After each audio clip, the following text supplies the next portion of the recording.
할렐루야.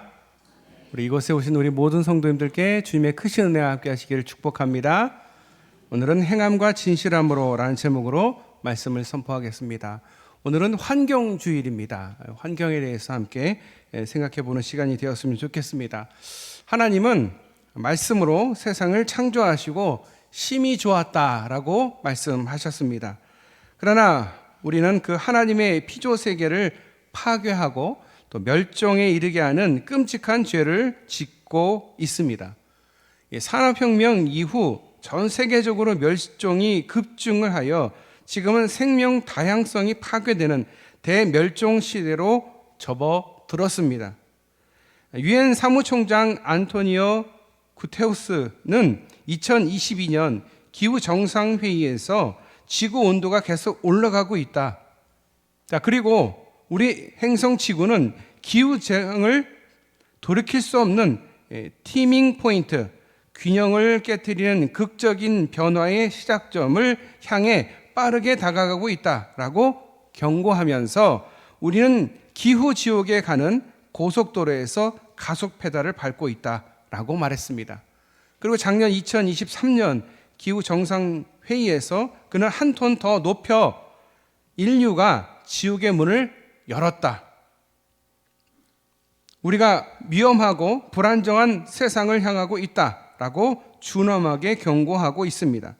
그는 우리가 살고 있는 이 시대의 증표, 이 증표를 분별하는 가장 날선 예언자적 목소리를 내고 있습니다.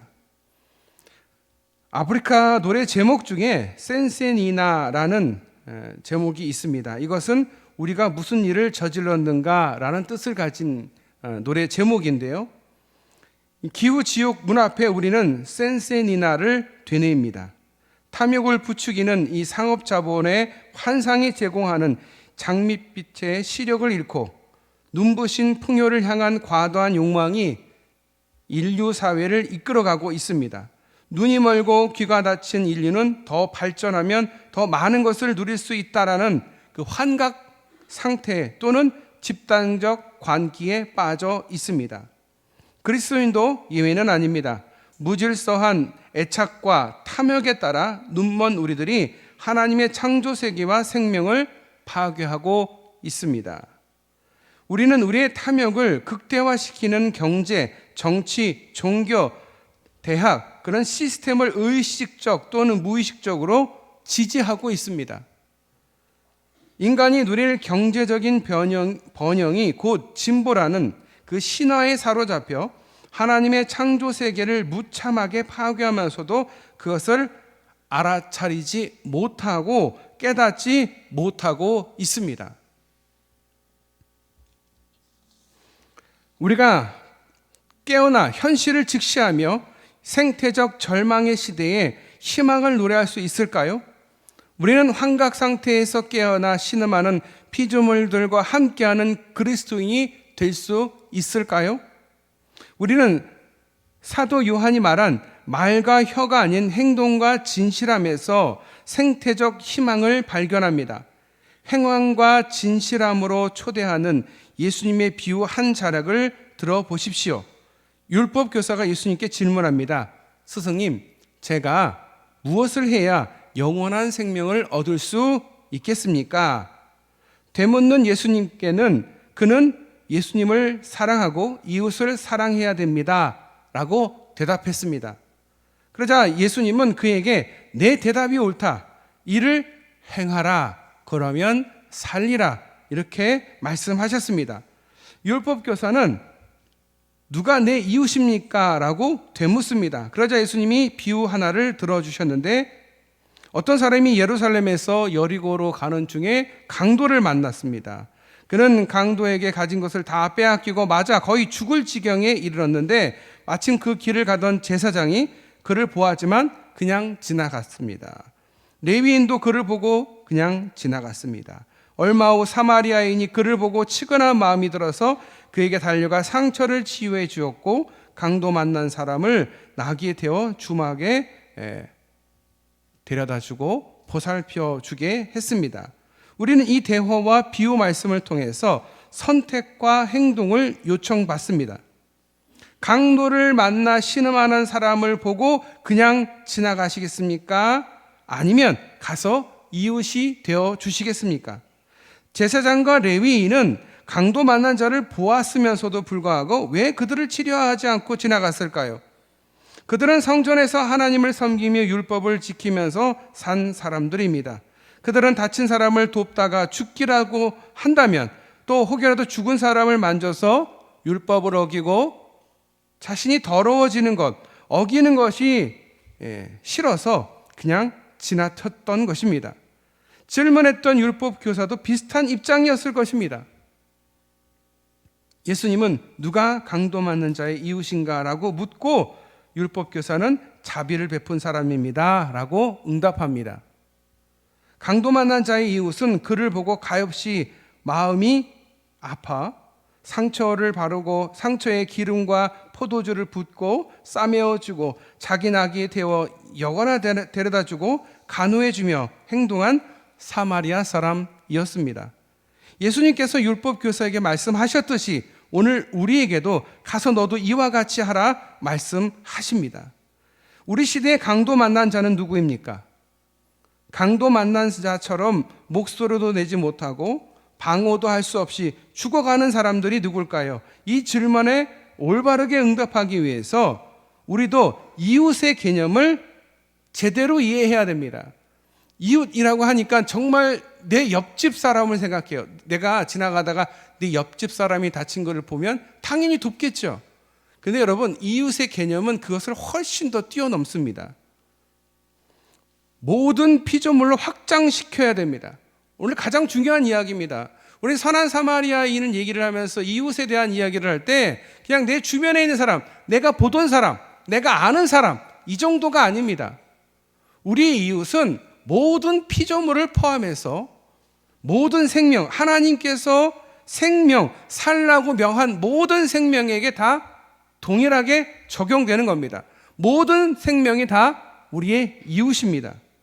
유대인들은 사마리아인을 사람 취급하지 않았지만 예수님은 비유를 통해서 강도 만난 자의 진정한 이웃은 사마리아 사람임을 보여줍니다. 우리는 이웃의 울타리를 인간 종을 뛰어넘어 모든 피조물로 확장시킬 때 이 생태적 희망이 있는 것입니다. 이 세상을 구할 수 있는 것은 우리의 개념이 일단 내 이웃이라고 하면 내가 아는 사람에서 끝나는 것이 아니라 모든 피조물, 주변에 있는 모든 살아있는 생명들을, 그 모든 것을 생각해야 됩니다. 그것을 내 이웃이라고 보아야 됩니다. 그냥 이웃이 아니라 강도 만난 이웃들, 고통받고 신음하는 이웃들.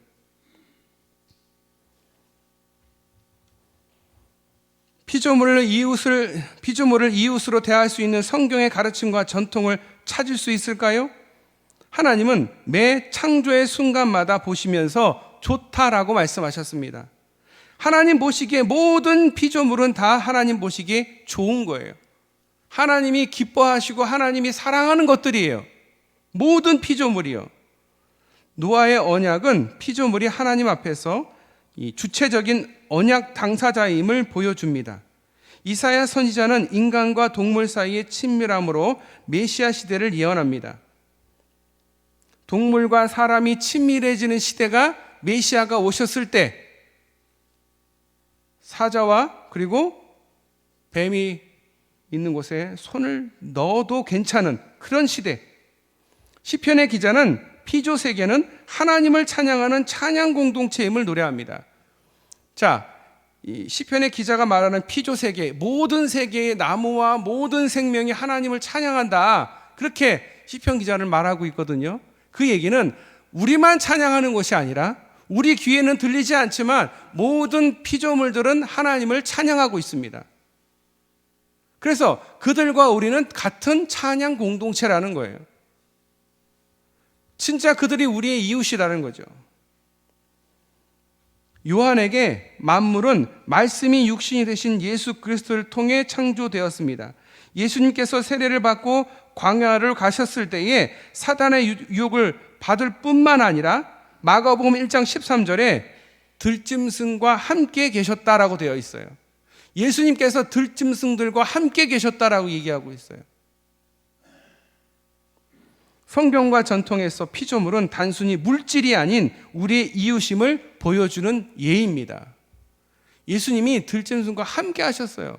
이거는 들짐승을 물건으로 보신 게 아니에요. 예수님이 지금 심히 지금 시험 받고 유혹 가운데에서 사단의 유혹을 이겨내시고 정말 힘든 가운데서 들짐승과 함께 계셨다. 우리가 피조물을 생명이 있는 게 뭐예요? 다 하나님께서 살라고 명령을 내려준 존재들이잖아요. 그런데 그것들을 우리의 이웃으로 바라봐야 됩니다. 하늘과 땅과 그리고 존재하는 모든 만물을 부모, 형제, 벗이라는 동양의 가르침은 큰 울림을 우리에게 가져다 줍니다. 바울은 좀 더 나아가서 창조로부터 그의 보이지 아니하는 것들, 곧 그의 영원하신 능력과 신성이 그가 만드신 만물에 분명히 보여 알려졌나니 라고 말하고 있습니다.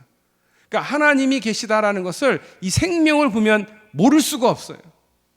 여러분, 이 조그만 생명이 자기 스스로 생겼을까요? 스스로 생겼다라고 말하기가 어려운 거예요. 진화론은 그야말로 진화론인 거예요. 하지만 창조론이 맞는 이유는 모든 것이 누군가에 의해서 설계되고 만들어졌다는 것이 훨씬 더 설득력이 있기 때문에 그렇습니다. 우리나라만 진화론이 굉장히 팽배하지 다른 나라에서는 그렇게 중요하게 생각하지 않습니다. 창조론이 훨씬 더 설득력이 있습니다. 하나님께서 만드셨다는 창조된 피조물들입니다. 그 피조물들이 지금 신음하고 있습니다. 이 시대에 강도 만난 이웃은 바로 신음하는 피조물들입니다.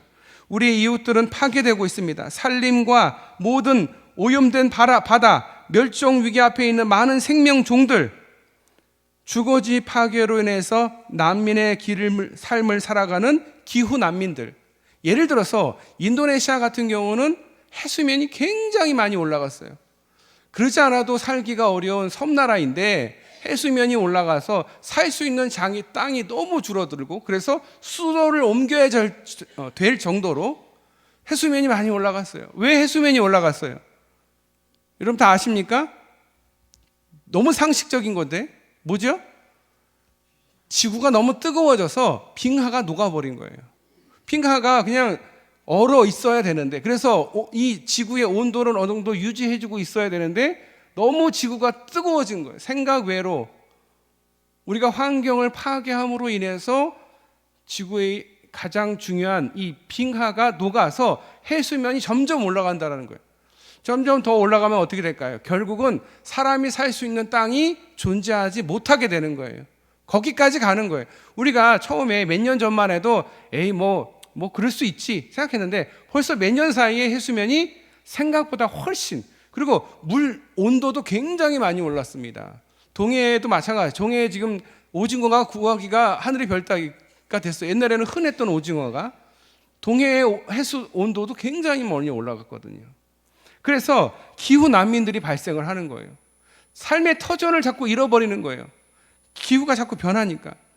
원래 4, 5, 6월에는 태풍이 원래 한두 개는 와야 되는 거예요. 어르신들 아시죠? 이맘때는 오는 거 다 아시잖아요. 근데 지금 한 번도 안 왔어요. 이게 좋은 징조일까요? 아니요.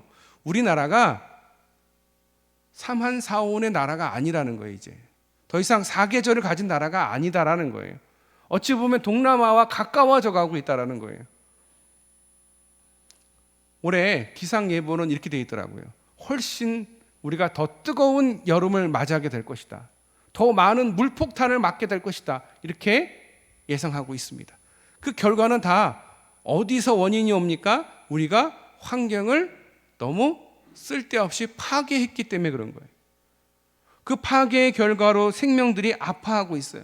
그래서 선한 사마리아인 얘기하면서 강도 만난 이웃이 바로 우리의 피조물이라는 사실을 우리가 인지해야 됩니다. 긍휼히 여겨야 되고요. 그것이 우리의 잘못이다라는 것도 함께 가져야 됩니다. 신음하는 피조물을 보고 그냥 지나가시겠습니까? 여러분, 사랑은요, 행동이 없으면 사랑이 아니에요. 말과 혀로가 아닌 행동과 진실함으로 사랑을 실천해야 됩니다. 그런 실천 중에 두 가지 제안이 있는데, 첫 번째 나무를 심는 일이고 두 번째는 변화를 요구하는 행동입니다. 첫 번째 나무를 심는 것, 굉장히 중요한 일인데요. 기독교 환경운동연대와 한국교회 환경연구소에서 지난 2008년부터 창조세계의 온전성을 회복하기 위해서 한국교회가 몽골에 가서 사막 한가운데 직접 산림을 조성하는 은총의 숲이라는 프로젝트를 시작을 했습니다. 이 사업을 추진하면서 현재 은총의 숲에는 비술나무, 포퓰러, 짝드, 사와, 비타민 나무 등 현지 기후와 토양에 적합한 2만 5천여 그루의 나무가 자라고 있습니다. 아울러 양묘장, 관리동, 울타리, 관정 등의 기반 시설과 최근 건립한 생태교육 센터 등을 통해서 지역 주민과 학생들에게 은총의 숲을 기반으로 해서 임농업 교육과 기후 생태 교육을 진행하고 있다라고 합니다. 지난 15년간 조성된 몽골 은총의 숲은 생태 임농업으로 지역 주민들에게 경제적으로 큰 도움이 되고, 동시에 생태 환경 교육의 공간으로서 한국교회가 기후 위기에 대응하고 창조 세계의 회복을 위해서 녹색 선교의 모범 사례로 자리 잡고 있는 것입니다. 이게 녹색 선교입니다. 나무를 심는 것이 녹색 선교입니다.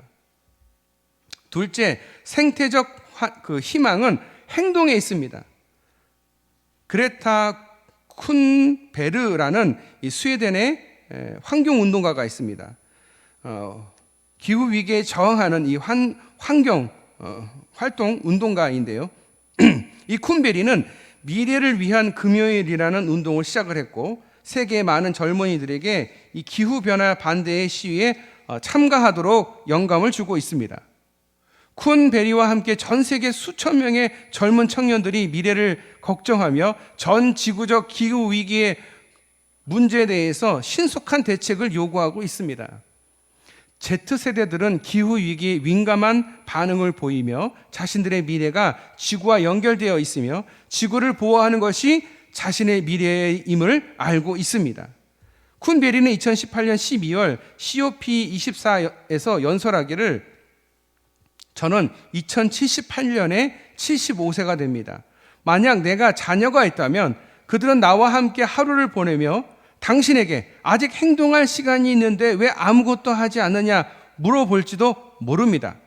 당신은 자녀를 사랑한다고 말하지만 여전히 자녀의 미래를 빼앗고 있습니다. 라고 말했습니다.